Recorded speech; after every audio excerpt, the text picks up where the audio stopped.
and welcome to the Charles River Conservancy Parkland Show. My name is Renata von Tscharner. I'm the president of the Charles River Conservancy, and we're talking about the Charles River, the parklands, and the way people see it, the way people love it. And today we have a very special guest. Welcome, Ross Miller. Thank you. Ross Miller is a public artist who lives in Cambridge, and many of his pieces are about the Charles River and how he sees it and how he can help us to interpret them. And we're going to hear some wonderful stories. I love your work, and I think it adds greatly to understanding the Charles River, to make it appreciate the new landscapes of what has gone, what has come. So we are going to have, we're going to look at this river as usual, this wonderful river, and we're going to look at the work by Ross Miller in the New Basin near the Museum of Science, and we're going to two pieces there, and we're also going to look at a piece that used to be in the Charles River, which is in the Back Bay now. So we're going to look at on both sides of the river. Most of you have probably seen this artwork, and that is something that Ross Miller did in 1986 for Harvard Square. So as the Christmas lights go on, you will continue to see his art. But we will now go down the river to the area called the New Basin, the lost and last half mile of the Charles River. And I have a detailed map of that area. You probably might have seen the program about the skate park, which is going to be in that area, the yellow area. But we are going a little bit further downriver, and we are going to look at the park, which is called Paul Revere Park, underneath the Zaken Bridge.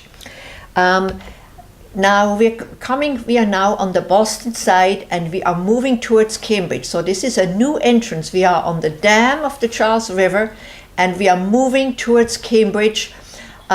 Underneath the Zaken Bridge, we see the Bascule Bridge. Under the bridge there, we are approaching the bridge, which is just as beautiful from below as it is above. We are getting close to Cambridge. We can already see the Cambridge building, the EF building in the background, and you can see the stone that was around there. And we're starting to see the work that Ross has done. And Ross, take us from here to your art. Well, this is a fascinating area. There are a number of artists who live in Cambridge who have been focusing on this area for years and years, when it was basically a wasteland and leftover industrial landscape.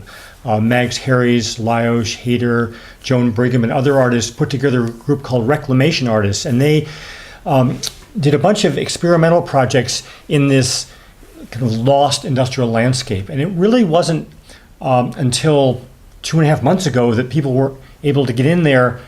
If you go back 150 years, it was referred to as the lost half mile. It was an industrial area, a place where there was a crossing for the Charles River, where the connection to the Middlesex Canal came in the 1830s. Then the railroad came in there in the 1840s and 50s. It was an area where first there were potato sheds, because when the railroad first came in, they brought in wood and potatoes from the north. And then there were abattoirs all along there, where there were slaughterhouses that were incredibly polluting of the river there. And some of the early environmental laws in Massachusetts, and in fact the country, were established because of the lawsuits against the slaughterhouses for dumping their debris into the river.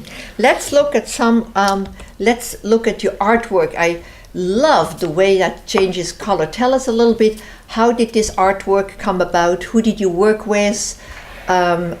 And you said that only 3 months when the bridge was open did people see that, but I know it has been in the works Right. longer. Well, I have a 19-year-old daughter, and I started working on this the year she was born as part of a design team with the Central Artery Tunnel Project. And I was the artist on this design team with civil engineers, structural engineers, landscape architects, Curtis Davis, who was managing things at the time, and Ron Killiam, and Freddie Loris, and Ann Gorsica, and Charlotte Fleetwood. A number of people who are still working in the city in different ways were very involved in trying to think of how to take this forgotten and forlorn landscape and make it a place that would draw people in and bring a level of energy and excitement in this. And I think what is amazing is we've been working on the skate park now for some 12 years. That's nothing.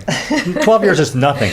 Well, you're right. These are very complicated areas with the Big Dig and the various agencies. There was Mass Highway, there was the Turnpike Authority, there was the Central Artery Project. Now it's all Mass DOT.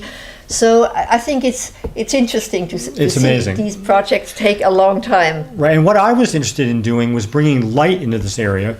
It's a connection between the north part of the Charles River and the Charles River Basin, and then coming out to the mouth. And what I wanted to do was make a series of columns. These are perforated metal with LED lights inside of them that are manufactured by a company called Color Kinetics Philips.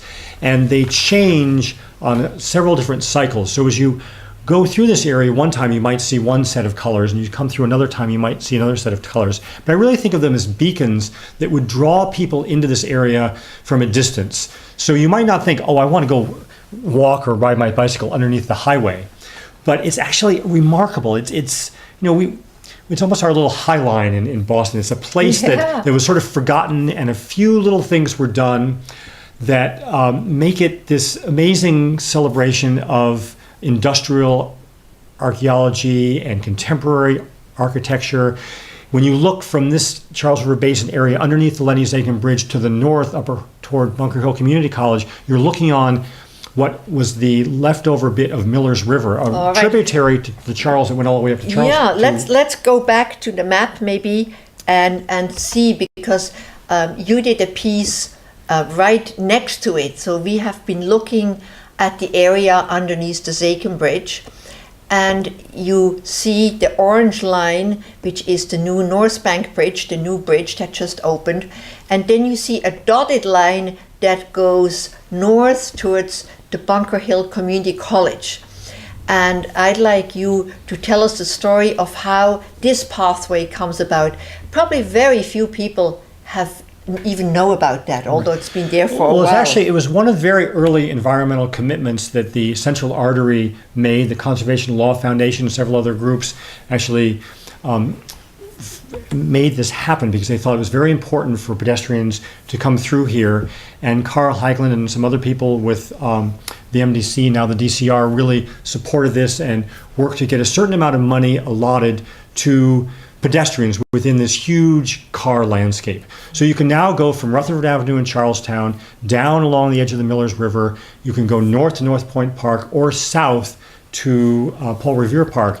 And up until this was all done, you basically were stuck in a field of railroad tracks and leftover industrial buildings. Yeah. So it's pretty exciting. And I actually love this area because what it has is many layers of history.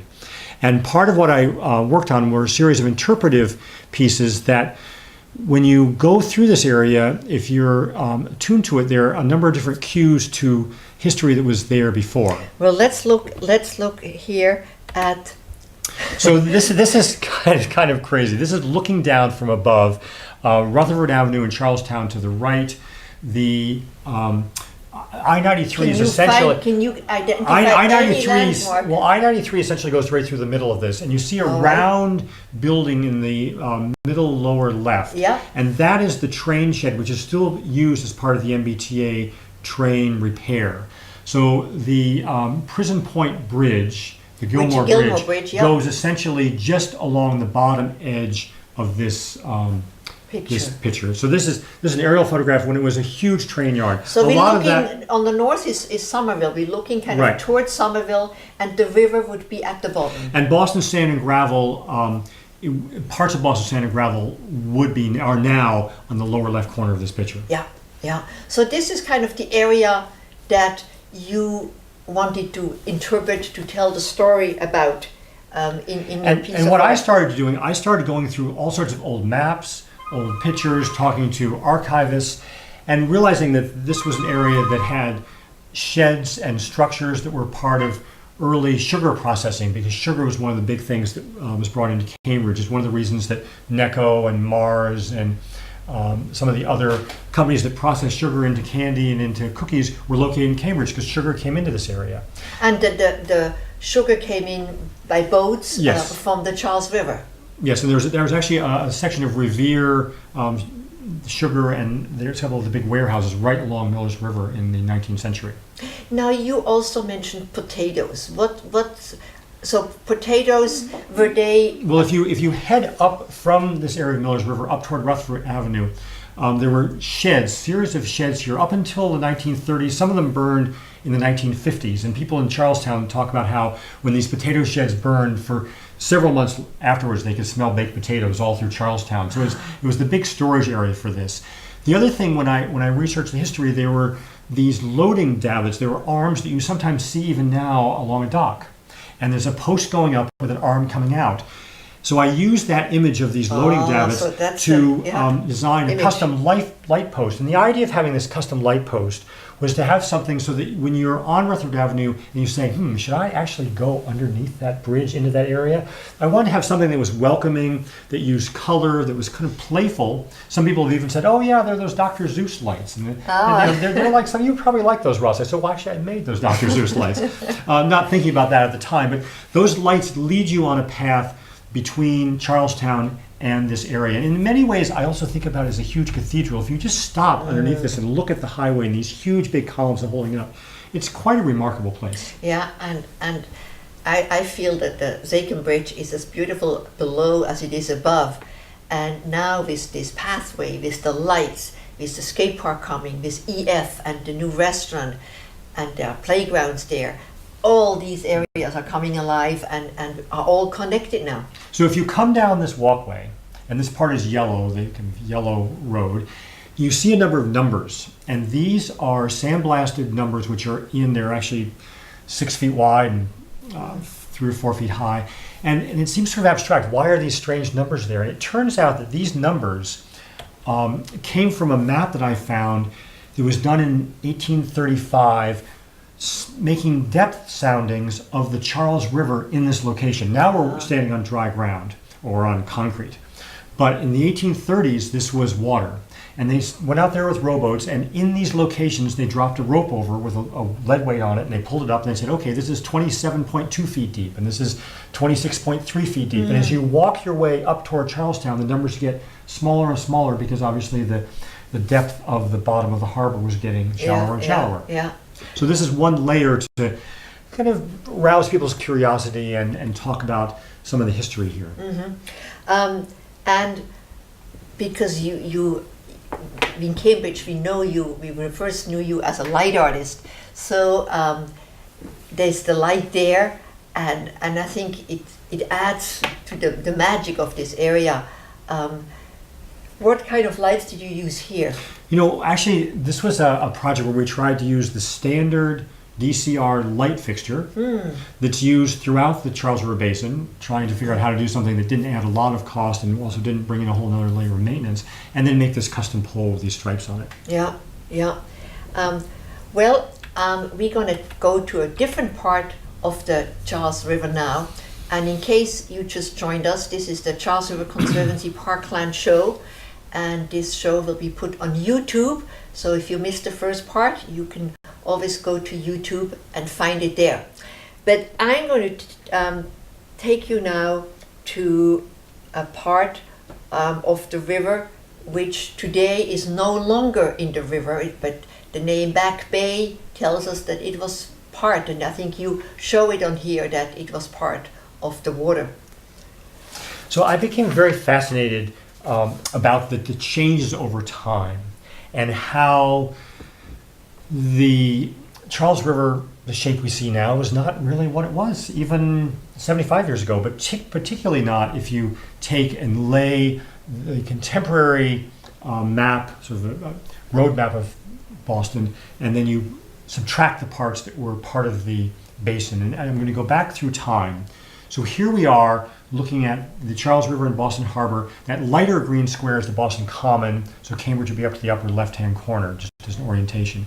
And as you travel back in time into the 1920s, and then into the 1880s, and then into the 1860s, and then farther back before the Back Bay began to be filled in, and then just after the colonists were here, and then sort of a guesstimate of what the Charles River Basin and the Boston Harbor was when the colonists first arrived in the 1630s.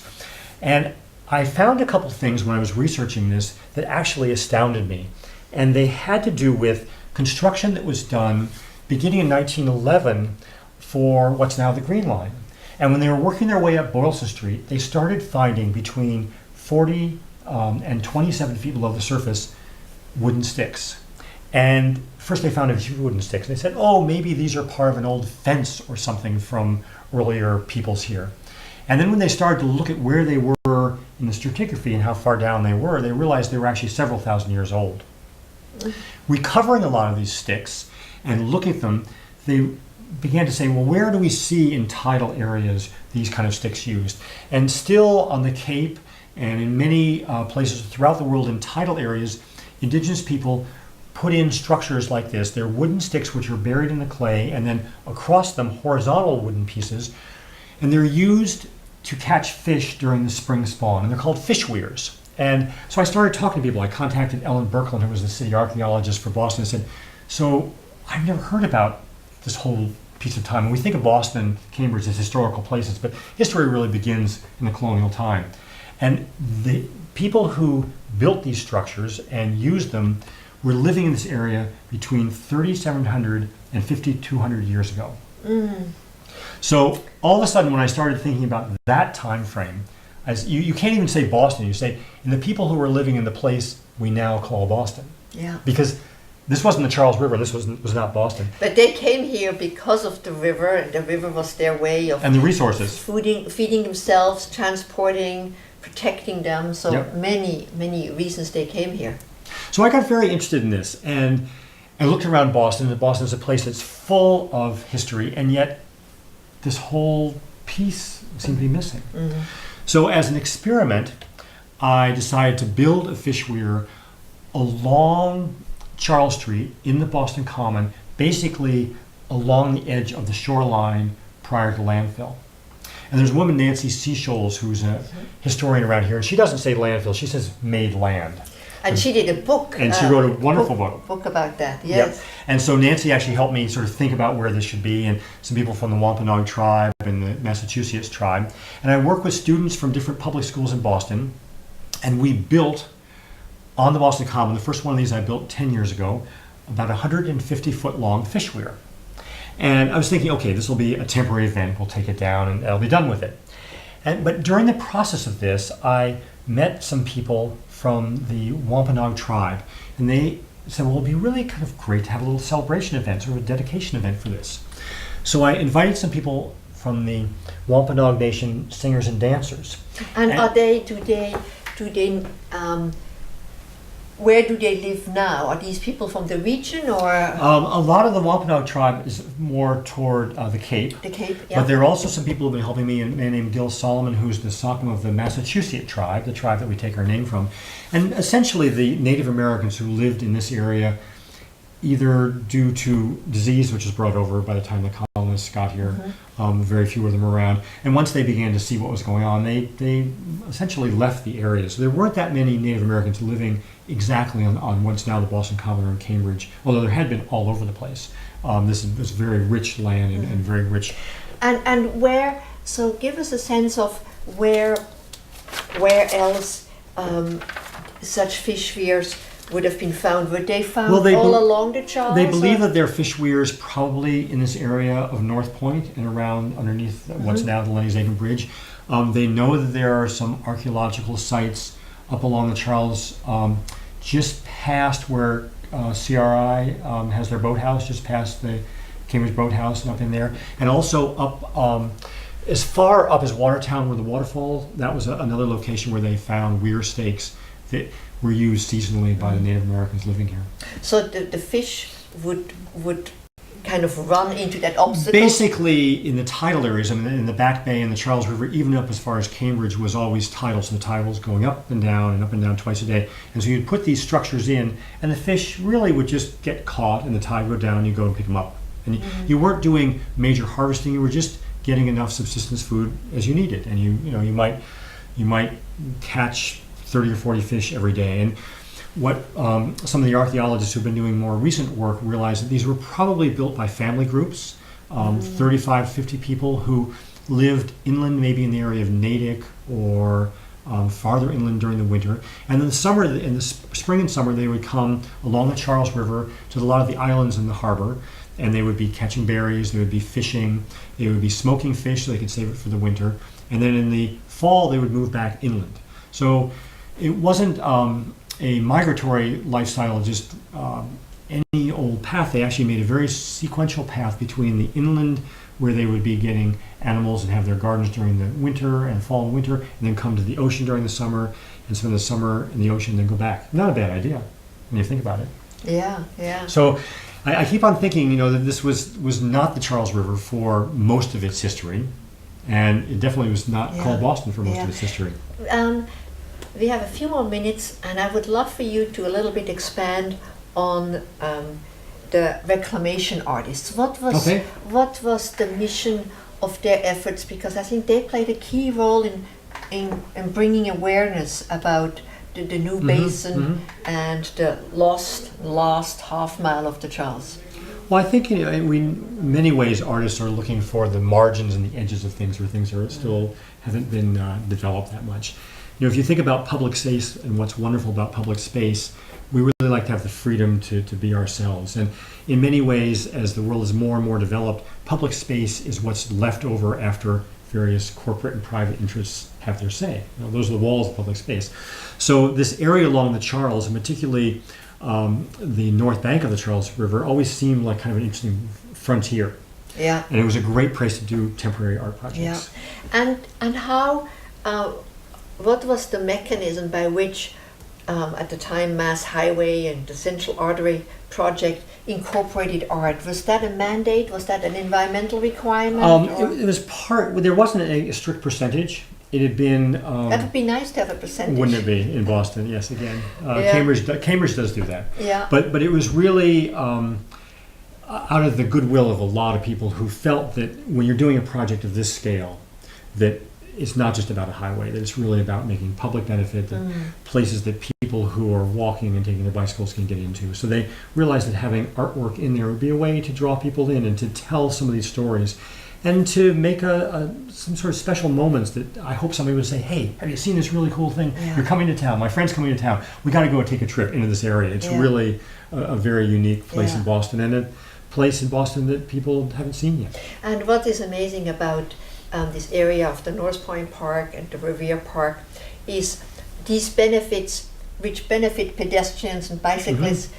They are part of the Big Dig, which was mainly a benefit for the cars. And so it's nice that some of the benefits are for those people who are not in cars, that are really there for the other But there was a users. lot of advocacy between people within the Central Artery Organization, urban planners, landscape architects, and people within the DCR to make this happen. It just didn't fall into place. There was nothing falls in place like that. So, but I'm delighted that your talent could be used to interpret that, and it's not only interpretation; it's really adding a bit of magic to this North Point Park. And I want to kind of end with an image. Oh, here you have some more images. This is some performers from the Wampanoag culture who are coming down to celebrate the fish weir. Okay. And when they have done this, and I've actually done this for 10 years now, every year we do this in the spring, in May and June, during the time the fish would be spawning in the Back Bay, had the Back Bay not been filled in. Right. So this is a dance in celebration of that. And then you have a very intriguing picture here. I love that picture. Well, I've been sort of imagining, okay, the Back Bay we think of as solid ground, but honestly it was part of the Charles River. Yeah. And there's still, they think, 65 to 75,000 wooden sticks buried beneath the surface of the Back Bay. Well, and just so I was imagine imagining that could be there. They were coming back up to the surface. This one would be we are almost at the end, and in case you want to see Ross Miller's work, that is where you find it. And if you want to find out more about the Conservancy, this is our website. But Ross, I want to thank you for coming today. Thank you. It was great to be here. And keep on doing great art. Thank you. And you certainly made us all think about the Charles River in a whole new way. Thank you.